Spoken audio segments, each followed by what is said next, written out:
Hey there, bibliophiles! Today we're breaking it down with Emily, aka Gwyn Reads, and I love when her face pops up on my feed. She keeps me grounded in all things romance and fantasy, but it's more than just the book updates. Emily looks straight into the camera, like she's FaceTiming you and gives you those little check ins that make the whole space seem very personal. You come for the fantasy buzz, but stay because she reminds you that despite being virtual, there's something very human about Bookstagram. So I'm so excited to introduce Emily today. Hey, Emily. Hello. How are you doing? I'm great. I'm very excited to be here. Thank you for that lovely intro. Yeah, of course. And it's funny seeing you like this because I feel like it's just like your reels, like you're looking straight at me with your beautiful books behind you, and it's so much better because we're talking, but also Exactly. it's so familiar already. Yeah, and this is exactly where I sit usually to film reels. And I feel the same about you because you do some of the same kind of thing, looking right at the camera and yeah. I try. I think It's we're hard. both It's kind of very. intimidating. Yeah, it is. I think like once you do a few, it's like okay, I'm just like looking into the camera like this little screen and everything's fine, but then afterwards it's like, well, I actually want to talk to Emily like face to face. Yeah, I love it. That's why I love how you're doing this. Thank you. But I wanted to talk more about you. Like, have you always been an avid reader? Is this something that you've had for your life, or is this a new hobby, or Yeah, I definitely have been always an avid reader. I come from a family of readers, so I was kind of forced into it a little bit, but that was a good thing. And yeah, ever since like as a kid, I mean I was read to like Narnia, and that was sort of the start of my fantasy journey, I would say. And then I think a lot of people have a similar experience with Twilight that really like made me more of like a feral reader where I was like, okay, this is it. This is happening. Um yeah, and I read all throughout high school, all the popular books, John Green, Cassandra Clare stuff. Um and then in college I took a bit of a break. I was reading only like plays because I went to theater school. So I oh, had no okay. time. Yeah, I had no time to read other books. But then in 2020, after college and then quarantine and stuff, I got really back into it. Yeah, and it's kind of amazing how there's been some works lately, like If We Were Villains by, I think it's ML Rio, Huh. where it's like they try to portray like theater school as like this dark academia. Yes. Wait, that's about a theater school? Yeah, it's like an arts college. I Ooh, don't know if okay. it's, but it's a theater troupe, like a core group of friends with some like Oh other my art gosh. type. Okay, cool.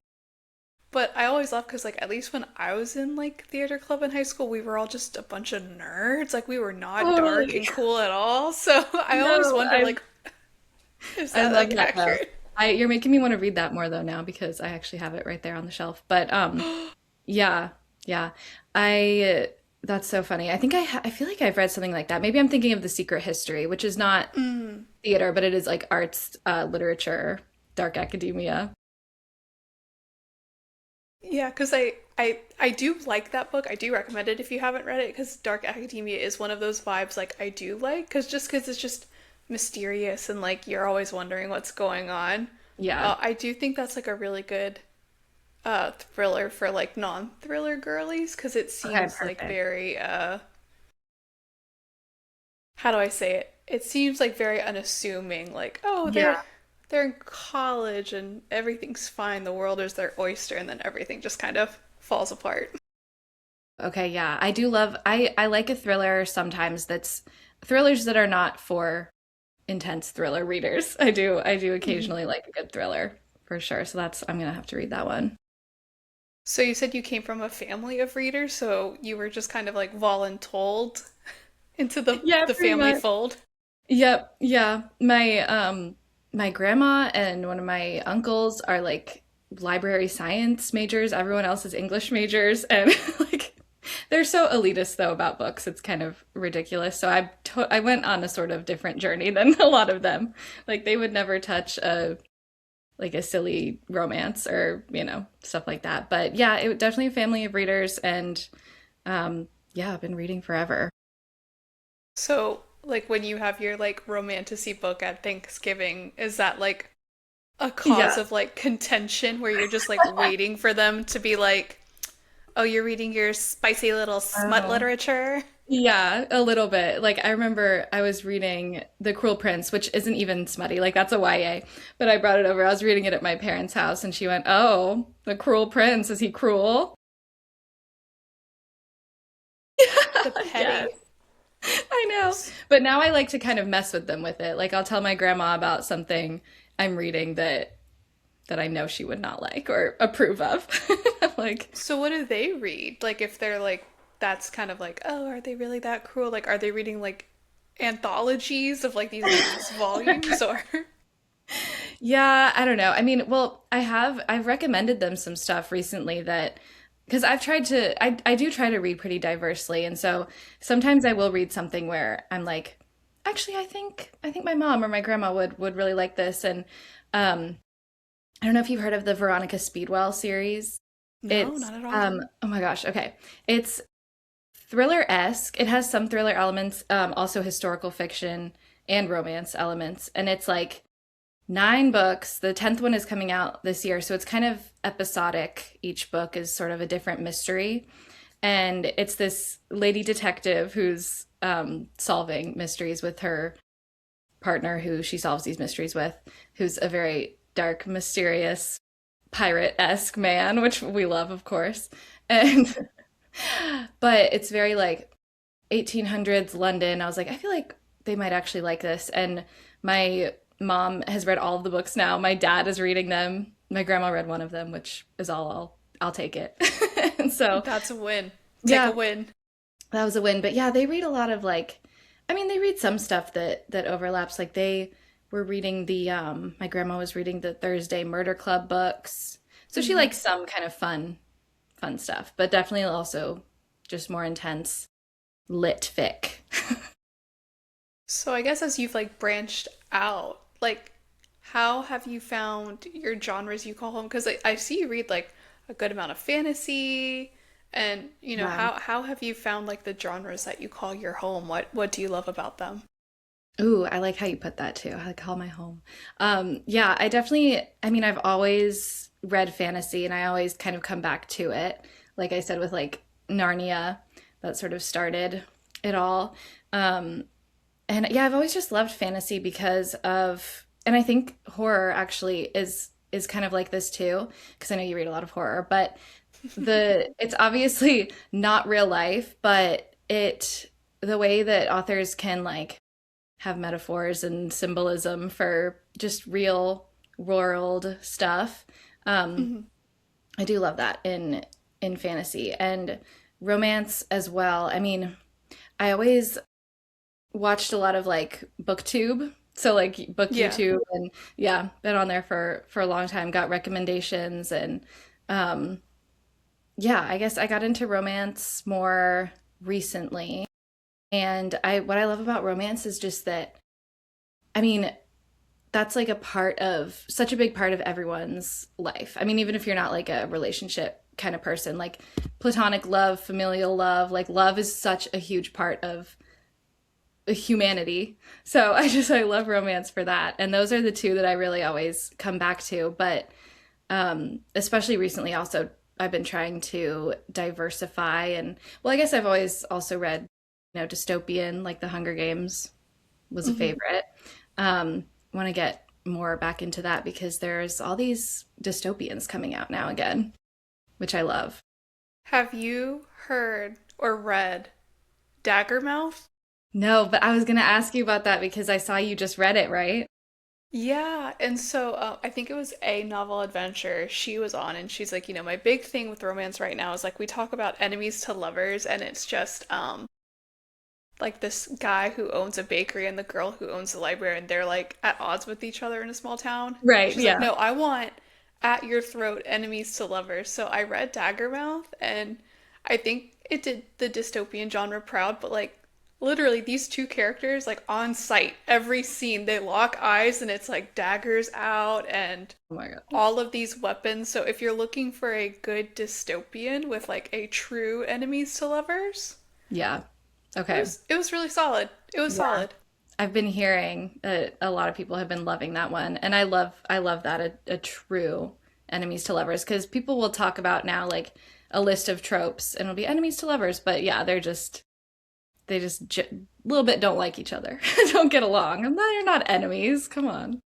And I think too, I really have respect for the fantasy genre because, especially with romantasy, some people like knock it Hmm. because it's like simple literature, but in every fantasy book I've read, they've broken down some sort of complex political system. Right. And, like you can go read like a philosopher's take on how to build a perfect society, or you can read like this fantasy take of a different type of way of governing people and seeing the impact it has on them. So that's one of the things that I always respect about fantasy is like they always take these complex political systems and communicate it in a way that's easily digestible to readers. And it's not simple by any means. I'm reading another palette cleanser, Lady of Darkness, right now, and it's got like all of these different courts and governmental structures and two queens here and over that. And I really took a step back lately and I was like, fantasy is really complex. It Right. doesn't get the Yeah. credit it deserves. Yeah, definitely. And yeah, it makes it just more accessible, those ideas and yeah, the political commentary.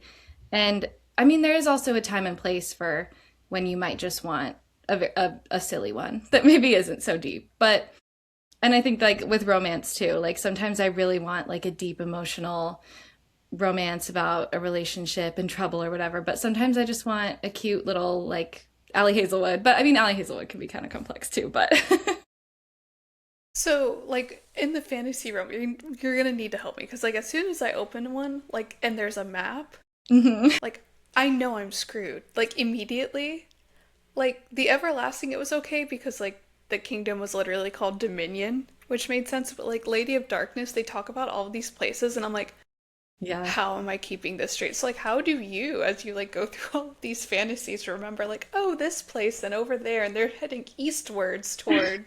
Yeah, totally. Yeah, I think, I mean, when I see a map, I get very excited because I know, like, ooh, we're getting into it. This is awesome. And I will, like, tab where the map is and I'll go back to look at it. I know some people don't. They're like, I'm just gonna kind of ignore the map, but that always is a sign to me that we're gonna have a good time. Um, I haven't read a ton of like high fantasy though, where they're like, we're going east and then up to this, the mountain of whatever. But still, and I do read a lot of YA as well, so that Mhm. makes it a little bit easier to understand generally. But I also think that with fantasy, there's a lot of accepting that you're going to be confused and accepting Yeah. that, like, for a while, you might not know what's going on and just kind of letting that be, which is hard sometimes. You're like, I want to know what the heck is going on. Yeah, because like especially for me, because like in the thriller and the horror scene, like I'm reading Lady of Darkness and like 25%, and I'm like, I'm pretty much sure I've got everything figured out. And like right now, I'm just waiting for these idiots to figure it out themselves. And so finally, like last night, I hit like 33%, and it was all starting to click for everybody. And I Yeah. sent out to like Katie and A Knowledge. I was like, oh my God, it's finally happening. And like I'm finally at the oasis, but like I think for people that are used to like more fast-paced books, Yeah. that's kind of the thing that we struggle with for fantasy, but at the same time, it takes a while to set a foundation for these series that last like three, four, Mhm. 5 books. Right. That's why I respect when an author can like do a lot of world building while also focusing on the rest of the story and the building up the Mhm. characters. Like that sounds just so difficult to do, but yeah. Agreed. And I think too, like, I think romance writers especially have it difficult now because they face the, oh, if you've read one, you've read them all. And it's like, how do you make yours different in a world of everyone just like Hmm. I feel like every time a major romance book gets popular, like the next day it's like, oh, the series is gonna come out on Netflix for like 4 seasons, and it Oh is my really God. competitive right now. Definitely. Yeah. I know. I guess and I feel like what because with romance and stuff, there's the tropes that they market with and everything. And once a book comes out, you're automatically comparing it to other romance books. So you're like, oh, this one's kind of like this and this, which I like for recommendations. It is kind of helpful, but yeah, I think with for me, it's like what makes books unique and what makes me love them generally is always the characters and the character building. Like fantasy, romance, whatever it is, it's always about the characters. Same, and I usually like the weird side characters too. Like those are usually the ones that make or break it for me. Your So favorite. whenever, because there's one right now in Lady of Darkness, just still trying to figure out things, and I'm like, I'm already calling this character as my favorite, and like my like I'll MySpace top eight this Yeah. book so quickly of like all my character rankings. Top character. I know, I love a good quirky side character. Yeah, and so you've always had this love of reading, and like you kind of mentioned COVID, but when did Bookstagram get in the picture? How did you decide to take the leap there? Yeah. So it's funny because it was actually when I wasn't reading as much. And I don't know why I had the idea because it was a while ago. It was back in 2017. I started a the Instagram that I have now, but it had a different name. And it was just pictures. I don't think you could even put a video on Instagram yet, or definitely not a reel. I don't think reels were a thing yet. And I would post very occasionally. The old name was Dreaming, which is a reference to the Raven Cycle, which is my favorite series of all time. But yeah, it's changed now. But I started posting actually consistently in August of last year. I started a TikTok, and I post the exact same thing on both of them. Um, and posting actually consistently has been so much fun and connecting with people. It's the best. Yeah, because I also feel like Book Talk and Bookstagram completely different vibes. Like Absolutely. so if you were speaking to someone who's familiar with one and not the other, like how would you describe like if Book Talk is more their vibe or Bookstagram? Yeah. I think that it has been, yeah, it's been a very different experience on both, which is interesting. And it's always like videos or photos or whatever will do completely opposite numbers Yes. on each of them. But TikTok is like, it's definitely more videos and a little bit more maybe of my vibe in some ways because it's like more of the FaceTime talking to the camera. But with Instagram, I've actually found that people are more wanting to really connect and talk to you and a little bit more genuine sometimes, which I actually really, really love about Instagram. But it's more of the photos and carousels that do well generally on Instagram, but it's so like you never know. It's all just luck and random.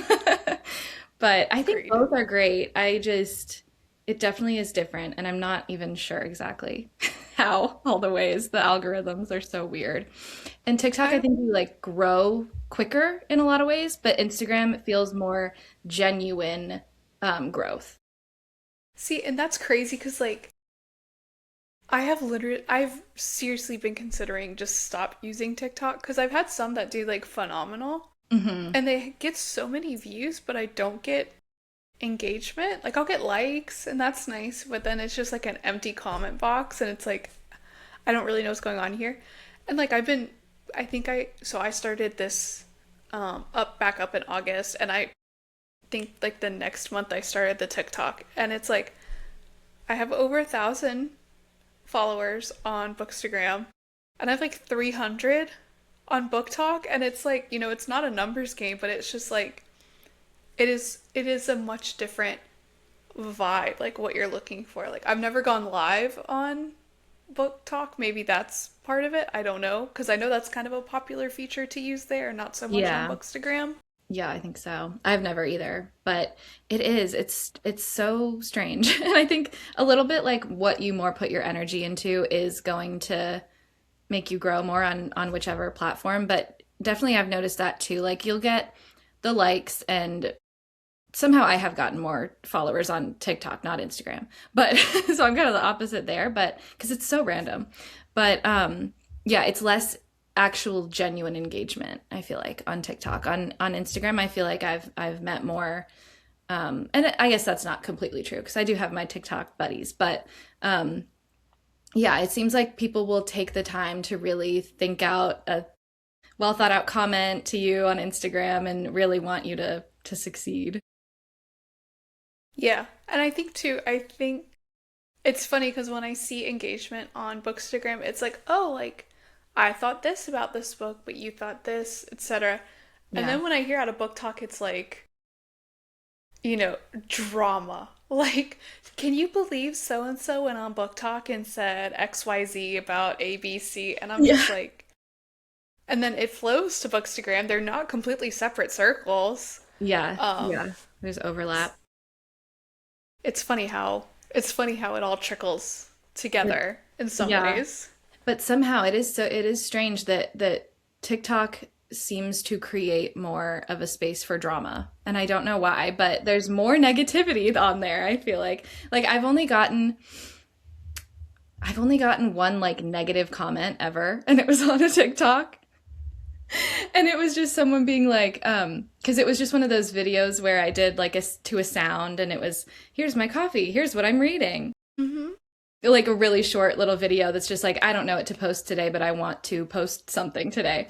And it was, this comment was like, is this what book talk has come to? This, tell me about the book. Why do I want to see this? Like, Like look up the book what? then if you really need to. I was just like, seriously, like there's all kinds of content we can make. And yeah, that one was pretty low effort on my end, but it was still like cute, fun. Like, here's what I'm reading. I do. Perfect. I actually really like the what do they call it? Like outfit, drink, and book of the day because Yeah. like I think there's some like even before books were on social media, there was this stereotype of like readers looking like Velma, like the glasses and Yeah, geeky, but like now we get to see like, goth girls are readers, preppy girls are readers, sporty girls are readers. So, totally. I Guys. really like, yeah, guys, like, Yeah. That's so true. No, I love a good drink outfit book. I think they're so cute and fun. And you can make them, put your personality in different ways and yeah. Why not? And just why comment anything if you don't like a video? Just scroll away. It's pretty easy. yeah, I think for me it goes like in terms of the most outrageous comments. It's like YouTube number one. Just like I get a notification, I have a comment, and I'm like, oh my God, what is it? Like, it's not gonna be good. And then it's I get nothing on Book Talk, so it goes to Bookstagram, and usually it's pretty good. But it's like YouTube. YouTube's an angry place. Like Wow, okay. it's insane. I had I had like a few book reviews, and people like, and don't get me wrong, I'm not saying people have to agree with my reviews by any means, but they were just like so insulting about it. And it's like, to your point, like, you could have just thumbs down and kept scrolling, but Move like, on. you took time to sit here and write like two paragraphs about how I'm wrong. Oh my And, gosh. Yeah, that and I baffles. hope this sense of victory carries you throughout your day. Um, Yeah, ridiculous. and I think too, I think the book community on YouTube is not as strong as it is on like Book and Bookstagram. And I think too, it's just like humanizing that community. Like, hey, there's actually someone on the other side of the screen here. Like, Right. Yeah. Yeah, I think maybe YouTube feels more like it's yeah, you're more untouchable because Bookstagram and Book Talk are more personal. Like you feel like you're more talking to people on there. YouTube is still more like these are people I don't know or celebrities or something. So I can say whatever I want, I guess. well, I do wonder too, because YouTube's been around so long, kind of like Facebook. Is it like the same customers on Facebook just like continuing to be angry on That's so YouTube? true. Because it's like Book Talk, you know, I mean, TikTok in itself, I think it's been just another great platform for not just books, but anything to get the word out. And I think it's brought a lot of great voice into it. But I think it's just one of those things like, okay, how does it come into the fold with everything else? And Yeah. It's been wild out here. It is. Yeah, I love watching book YouTube as well, and I do think that long form content still has a place, and I really enjoy it, but I don't feel like it's something that I would do or could do. Seems very, very difficult, a lot of work. Yeah, and I think too, I think it's, the comfort in not everyone has the same skill set. And there are people out there that do like phenomenal things that I don't even know where to begin. Like I had a shelf on and I'm like, how do you take such beautiful pictures of your books? Like, tell Yeah. me your secrets. And she's like, I use my iPhone. I'm like, girl, tell me the truth. How can You it have be? And she's different like, iPhones? I use natural lighting. And I do not question it whatsoever. I'm sure she was 100% honest, but I was just like staring at my phone, like, why do you hate me? Yes. I know. I feel that too. And the couple times that I have managed to take a fairly aesthetic picture, it's like kind of by accident. And I'm just like, how do these people do it? It's amazing though. Ugh.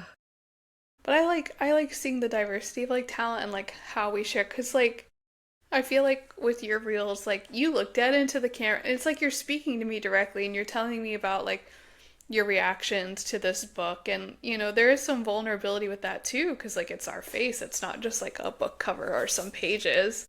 And so like was that something that you knew like when Instagram or Book Talk released these features of videos like that you wanted to do or did you have to like warm up to it or Yeah, I think that I like to try to make the content that like I like to watch, and I've always felt like I that's what I enjoy most is when people can really show some personality, and maybe it's a little bit much sometimes even, but like I enjoy seeing people's passion about books and in general. But yeah, I always really liked watching people like on YouTube or on once Instagram and Book Talk became big. I really enjoyed watching people that would vlog their thoughts or yeah, just kind of have that more FaceTimey vibe. I like all sorts of other content as well, but that is sort of what I gravitated towards. And I guess a little bit of having that theater acting background made it a little easier to look into a camera because I have done film auditions and stuff like that before, so that was a bit of practice. So I didn't too much need to, try, but it was weird, I guess, a little bit at first. Because at first I did some videos where it was just kind of like a sound or a song and I was showing books and I'm like, this is so awkward. But it does get easier if you practice. But yeah, I do like content that shows some vulnerability from people. Like I just posted one that I was actually really nervous to go out because I like cried in a little bit of it because I was like finishing a book and I was like I just need people to see this reaction though because it was so much. I don't know. I just saw that and I was like, "Oh, you know what's real when you do like the hand under the glasses and push them up move? Like for any reader that has eyeglasses on, they're devastated when they've hit that point. It's like we can't see Exactly. anymore. We Yeah, can't I handle needed to seeing more." take them off. Or the wiping under the glasses. I was going through it. But I think that's also the funny thing too, because like I've had some books that have brought me to that point, but I feel like the emotions of like romance and fantasy girls, like I love it. It is so I don't want to say entertaining. I don't mean that in a No, that's fair. belittling way, but like I just love seeing a fantasy girly just like losing her mind like when they throw the book and like they Yep, put the blanket over their heads. Like it is just so entertaining to me because like I am exactly. so emotionally constipated, and for them to be that open and vulnerable with their feelings, like I adore that kind of stuff. I really Yeah. do. Yeah, me too. I do love being someone who feels big emotions even though it hurts. Sometimes it's Yeah. not fun. But yeah, well, I mean with thrillers or horror too, you could totally I mean, I guess you don't know when it's going to happen though, but film when there's like a twist or something. But yeah, I mean, you don't know when that's going to happen. Oh, I did see that you read you watched In Silence, right? That Yes. Yeah, I read that too as an arc because the author was so sweet and sent it to me. And there was like a challenge she did where you would read a certain chapter and film yourself. And it was, for marketing for the book. And I did that. And that was really fun. I filmed myself kind of seeing the twist. And yeah, that was a really fun thriller. I will scream about You Watched in Silence for years Oh my God. because I got the arc too. I think I was a later one because like by the time I read it, it was gonna come out in like a month. Um, and I really went into it and like, oh my gosh. Justine, if you're watching this, I'm so sorry. We love you, Justine. We love you. Like I love you big time forever. And I this is to credit your work, but like I was in it like a quarter of the way and I was like, this isn't hitting. Like I think I figured this out. Like I really Mm, do. And I did. But then that second layer of like what's been really going on, especially as like a mom of a young girl, and I was like, this is one of the most despicable things I've read in a long time. Five yeah. stars. Like Yeah. Disturbing. Love it.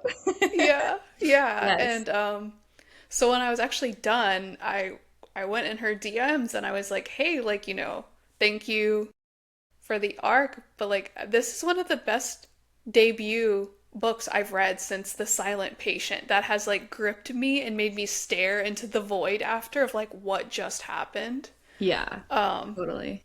and she is super nice and, said thank you and stuff, but like yeah, that book is just phenomenal. I think especially like in the digital age we're in, it is so relevant because like, you know, even the generation that was young when the internet came out and like social media, like we're starting to have families of our own and having that presence of like, my handle is Mama Bear Bibliophile. You rarely see my child on my feed.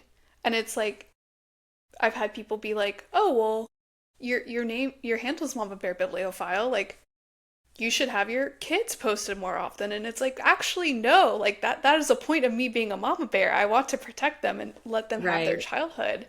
And Yeah. I think that book just really captured that spirit of like social media and like how much is too revealing. Yes, definitely. I think that is like so topical for right now. And I think there are more like things put in place now, but it used to be like on YouTube, I used to watch some like family vloggers, and now I look back and I think like that's so weird. Like that is wrong. Yeah, because it's easy to joke about when like it's people on TV and that's the only like before social media, like the Kardashians, like Hmm. it was easy to joke about them because they had their own TV show and they felt more distant. Not saying it's right in Yeah. hindsight. Um, but now it's like where everyone can just like constantly be posting about every moment of every day and their children that would they consent to this kind of stuff later or not? It's a very timely issue and I thought she did a great way of putting that into fictional work. Yeah. Yeah, she did. And I mean, I read a few thrillers here and there, but I really don't read a ton, and I had no idea what I would think of it. And, it was an arc and a debut. So I'm kind of like, oh, what is this going to be? Um, but yeah, I loved it. And I thought just it was so atmospheric and spooky. And I like when a thriller, because I'm just not a fan of like gore in general, I guess, Hmm. which is why horror kind of freaks me out a little bit. But Fair. yeah, but I love like a suspenseful mystery and like the creepiness. And that one really gave me that creepy vibe. And it was really well done, and I like what she did with it a lot. And I actually stumbled on it by mistake. So like when I started my Bookstagram again, I was like, okay, let me make fresh NetGalley account. And so like I saw the cover and I was like, wow, that's beautiful. Cause like for Yes. the thriller genre, you usually see someone standing in like a door frame, weirdly lit, or like a woman's It's half always like a face lit. house or a door. That's so true. Yeah. And so for it to be, that female face and like the purple iridescent, I was like, wow, this is actually really gorgeous. There has to be something different here. Hmm. But then like I requested like 15 arcs and then like I was also very surprised that like 10 of them were approved within like 2 days, and I was like, oh, I'm in way over my head now. Yeah. So if y'all are listening and you're wondering about NetGalley, be careful, especially in like the Grace. thriller horror, because sometimes you might get approved for all of them. Yes, I have like I've requested things where I'm like, there's no way. And then it comes in and I'm like, oop. Yeah, and I think too, I think one of the benefits of being a horror girly that will probably not be around in a few years as the genre gets more popular is like for horror books on NetGalley, it's pretty likely you're gonna get approved. Oh my Um, gosh, that's funny. Monica Kim wrote Eyes Are the Best Part. I got approved for her arc super quickly. I thought I would never. Yeah. And then Nat Cassidy's I Know a Place, his collection of short stories. I was like, no way, but I'm gonna shoot my shot anyway. Yeah. Might as well. Yeah. So benefit of being a horror girly because I know the romance, especially fantasy too, like it can be like they're waiting for the NetGalley approval. Yes, for sure. Yeah. I've gotten a couple, but that was years ago. And I did actually I was surprised by do you know Lucy Foley, the thriller author? Yes. I was approved for The Midnight Feast and I got Yeah. that arc and I'm so bad about them that I literally just read it and it came out last year. So that's bad. Don't listen if you if you're not galley. But But did you like it? Did I you like it though? loved it. Did you like Ooh. it? You It didn't. wasn't it wasn't my favorite of Lucy Foley's, Okay. but I've it wasn't bad. It just the payoff wasn't there as much I can for me. totally see that. And that's, I think, why I think that's probably just, yeah, the difference of like that's I kind of like that in a thriller where it's more just the suspense and I knew pretty much what was going on. Like it's pretty it was yeah, you could figure it out. But there were just little things and I just really liked her writing style. And the characters, I liked how there weren't as many, I don't think, as the guest list, because that one was kind of confusing, even though I loved the guest list as well. I actually love both of her books that I've read. But yeah, I loved it. I loved The Midnight Feast. Well, also knowing how you like You Watched in Silence, like if you're an atmospheric girly, like I will say, if that's your vibe, I could totally see why you like The Midnight Feast because like you really felt like you were at this like weird, Yeah. like celery root smoothie drinking resort. Yeah. I love that. I thought that that was so funny, even though she was horrible. That character was Yeah, so funny yeah. to read from. No, I agree. Yeah, and there was definitely parts like that. Like I really enjoyed the character. Like the characters themselves I did like. Yeah. But sometimes I feel like I was getting too lost in the sauce for things that seemed quote obvious. Yeah. Um but Yeah. she's not on my like don't read again author list. Like Okay. this is not a Lucy Foley slam. Still open. Okay. Yes, yes, yes. Because there's somewhere I'm like, I don't know. I don't know if she's for me, but Yeah. I think it's one of those being aware, like, for me as a person, like, that doesn't mean the author just doesn't make good work. It just doesn't like, I'm not saying all romance authors suck because I don't like romance books. It's the same thing with an individual book. If I don't like an individual book, I'm not saying that author sucks. Yeah, exactly. It's just not for you. And I think people need to realize that more. Like it's okay for and there's a difference between negative reviews and like mean reviews. And you can just be like, this was not for me. I did, I'm trying to be more aware because, like, one of my first reviews was a DNF. Mm, And I meant to explain why I DNF'd. And like I wrote, like, this person potentially killed someone in the first chapter. And like I'm 5 chapters in and I literally don't even care about finding out if they actually did kill the character or not. uh-huh. And like someone in my DMs was like, that's just really mean, like that you just don't even care about the plot. And it's like, I could have added an additional sentence like, my perspective is I don't care. Yeah. But at the same time, it's like I think Bookstagram needs to get off. It's like I think Bookstagram has put itself on like a moral righteousness pedestal. Yes. Sometimes, for some things, I think we should, but for other things like this, I'm just like, oh, come on. Yeah, no, I think saying you personally, you don't care about something, that is just an opinion. And I don't think that's mean even. And I guess what I mean by mean is like nasty or like you coming for the author or like tagging the author in a mean or negative review or something. Like obviously let's not do that. But if you're saying you just didn't care about the plot, that's a helpful review. I think that's fine. And I think too, it's like,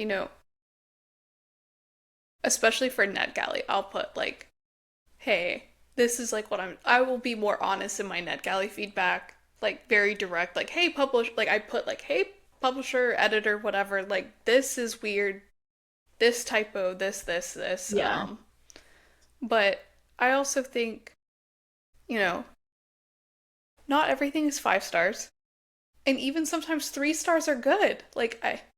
I think there's just this chase for perfectionism that's just really unrealistic for Yeah, it is. this art. Yeah, and it's like you can't have amazing and good without the bad. Like we have to know what we don't like in a book for us to love something in a book. Like Hmm. there's just always going to be some negativity and that's okay.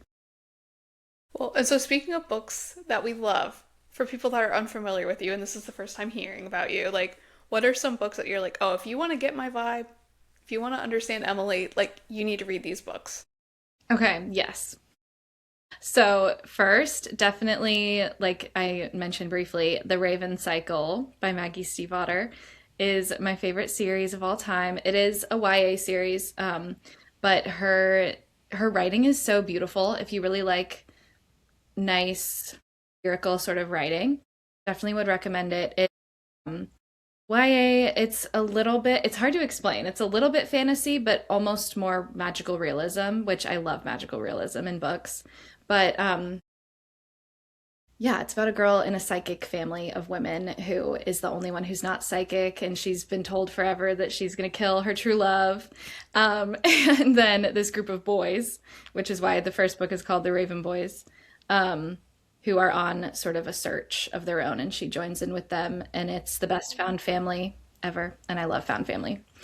And then The Hunger Games and Percy Jackson are still, even though they're older, I read them a long time ago, they're still very integral to my reading journey. I still always talk about them. And then I would say Happy Place by Emily Henry is my favorite romance of all time. And it's so hard to choose, but Just for the Summer by Abby Jimenez and Deep End by Ali Hazelwood. There we go. Yeah, and like, I remember, like, Deep End's cover, and I'm like, I feel like there's a story here. Like, I mean, of course, I mean, but it's like it captures your attention more than other romance covers because it's like got that hand It's different. posture. It's Mm-hmm. different. And so it's actually piqued my interest of like, well, what is this about? This looks completely different than the other romance books. Yeah, and it's different from her other books too. And I absolutely love Ali Hazelwood. I love all her books I've read, but that one is my favorite, and it got a lot of hate because I think it was maybe marketed a little bit wrong, and also it's different from her other ones.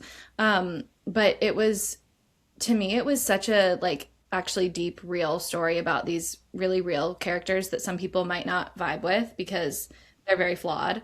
But I actually love that the most in a romance when two characters are just complicated, I guess. Yeah, because it's so Yeah, real. because I think those are the ones that I like to like the times that I get recommended them and when they stick with me because it's like, no one's perfect.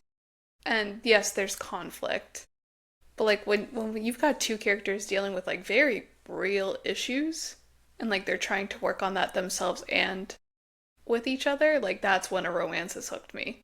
Yes. Yeah. It's when two characters can be going through their own things and growing separately, but also they come together and they help each other grow as well, is what romance is all about, I think.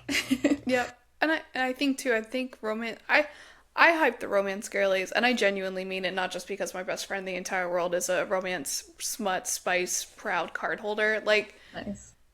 I think it's great that romance books are talking about more of these things because it helps people talk in real life amongst their peers about things that otherwise would have been difficult.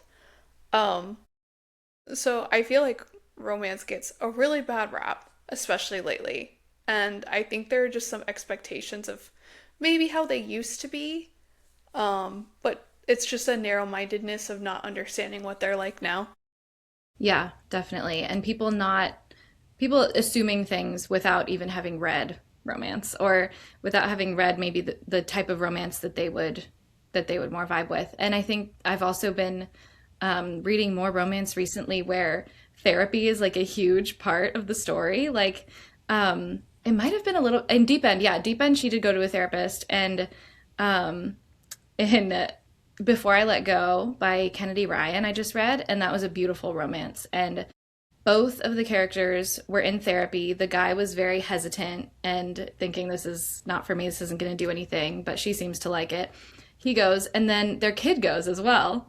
And it was awesome. I loved seeing that, and them really working on themselves was a good, because that's what they do in romance anyway, but having that as a plot device was really cool. Yeah, because I hear from my friends that read romance because in my mind it's like before I knew better, it's like okay, we have two people that want opposite things but somehow find each other attracted and they're hit this point where it's like they have these things that they're not going to back down on. Like they won't compromise. And then they eventually drift apart and then somehow a compromise is reached. Yeah. But, you know, and to people that are like at a high level, that's how some romance are. Like that is kind of correct sometimes. But I think that journey of like figuring out what you're willing to compromise on and what you're not, I think is really fulfilling. Like The Invisible Life of Addie LaRue. I don't know if you've read it. I have not, but I have it right over there. I need to read it. Oh man, I stumbled upon that. That was one of those like, oh, that's hyped. I want to read it. And I was like, oh dang, it's hyped for a reason. I think you'll really like it. It's very atmospheric.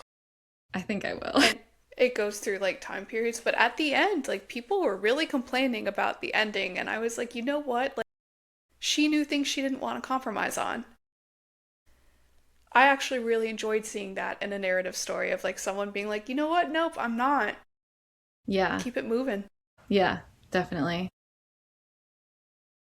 So now I can't wait for you to read it. I Yeah. need someone to like yap about that book with. I need to get, well, I'm planning on starting my V.E. Schwab journey this year. I've decided because I've had, I made a couple of videos a few months ago about looking at my Goodreads to see the books I've had for the longest on my TBR, and Vicious is one of them. So I'm going to read that Hmm. duology and then definitely need to read her other ones. So I will let you know. I'm like the worst because I didn't know anything about her and except that she wrote Addie. Yeah. And then when I was like, "Oh, this is really good," I like looked at all of her backlog and I was like, "Oh my gosh, there's like other things that definitely seem more my style that I just didn't even know existed until I read Addie." Yeah, probably. So, yes, I have a lot of backlog to go through too. Um, yeah. And I think that's the fun thing too of like an author that can span multiple genres or like mix in a bunch in a single book because like feel like Addie's very hard to define. Like it's not a traditional romance but there's romantic elements. I would say kind of it's more magical realism than like a full-fledged fantasy. Hmm. um it's almost thrilling, like it has a mystery to it, like you want to know how she got to be how she is, but it's also thrilling, like well, what is she gonna do now. Yeah. It's a genre blender. Yeah, I love that. I love when they can just blend a bunch of things. So fun. So, what do you think is a book where you'd be like, oh yeah, I've read this, and people would be like, you? Oh, wait, that's such a good question. Okay, well, I have a little bit dabbled into dark romance recently, which might be surprising. You? Because I am very like, ooh, pink fluffy. Um, and I just read Nocticadia by Carrie Lake. And have you read it? have not, but I've had Okay. people in my DMs screaming for me I to read it. actually think you might like it because now that I'm thinking about it, it is a little horrifying in some ways. Um, yeah, yeah. The MMC is pretty morally gray or even like more morally black because he does some things that But I had no idea because the only other kind of dark romance I've read was I read the first book in the Devil's Night series, I think it's called, Corrupt, and I hated it. I was like, I don't think this is for me. Don't think this genre is for me. I know a lot of people love that series, but then I tried this one and I actually loved it. I thought it was so fun, and it was definitely there was a mystery going on and kind of a grotesque like disease that they're researching. So yeah, I'm like, you might like this. That And then sounded up my alley. the romance is very like forbidden professor student, so super fun. Hmm. And see, that's the thing. I think like that's the first time like dark romance has been pitched for because like everybody like the first time I had been introduced to dark romance was when someone was trying to get me to like read Pen Pal, and I just saw the cover and I'm just like I understand like women write to people in jail like and there's a thing about high profiled serial killers having women like wanting to marry them, but like I just don't think that's my shtick because usually I'm reading horror to like spread the word, like avoid people like this.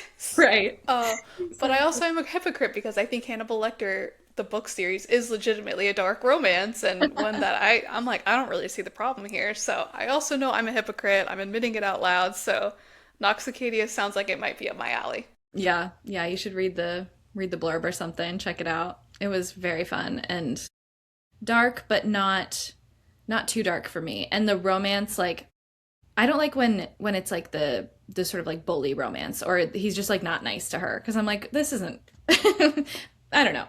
But the romance itself was like there was a forbidden element, but it was like sweet. The romance itself wasn't the dark, scary part. Yeah, and I think that's where like if it gets to the romance being like, if these are the people I'm telling you to avoid in the horror genre, I don't want to hear like the romantic side. But I Yeah. do think the reason why morally gray is taking off, like all of the my favorite color is morally gray, my favorite man's morally gray, like you see that freaking everywhere now. Yeah. And I do think there's something to be said where like, you know, women enjoy reading about men that are willing to break the rules for them.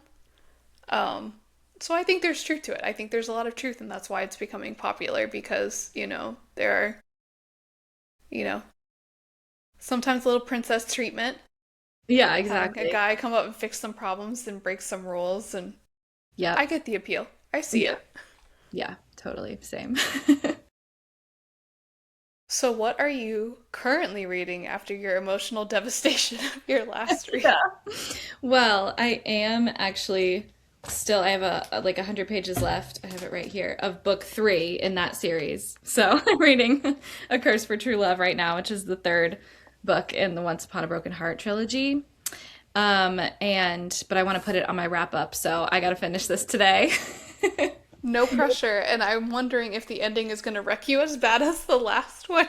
Yeah, I actually I had heard about the Ballad of Never After having like just a crazy kind of ending. So I did sort of know a little bit that something was going to happen, and that's partially why I started filming.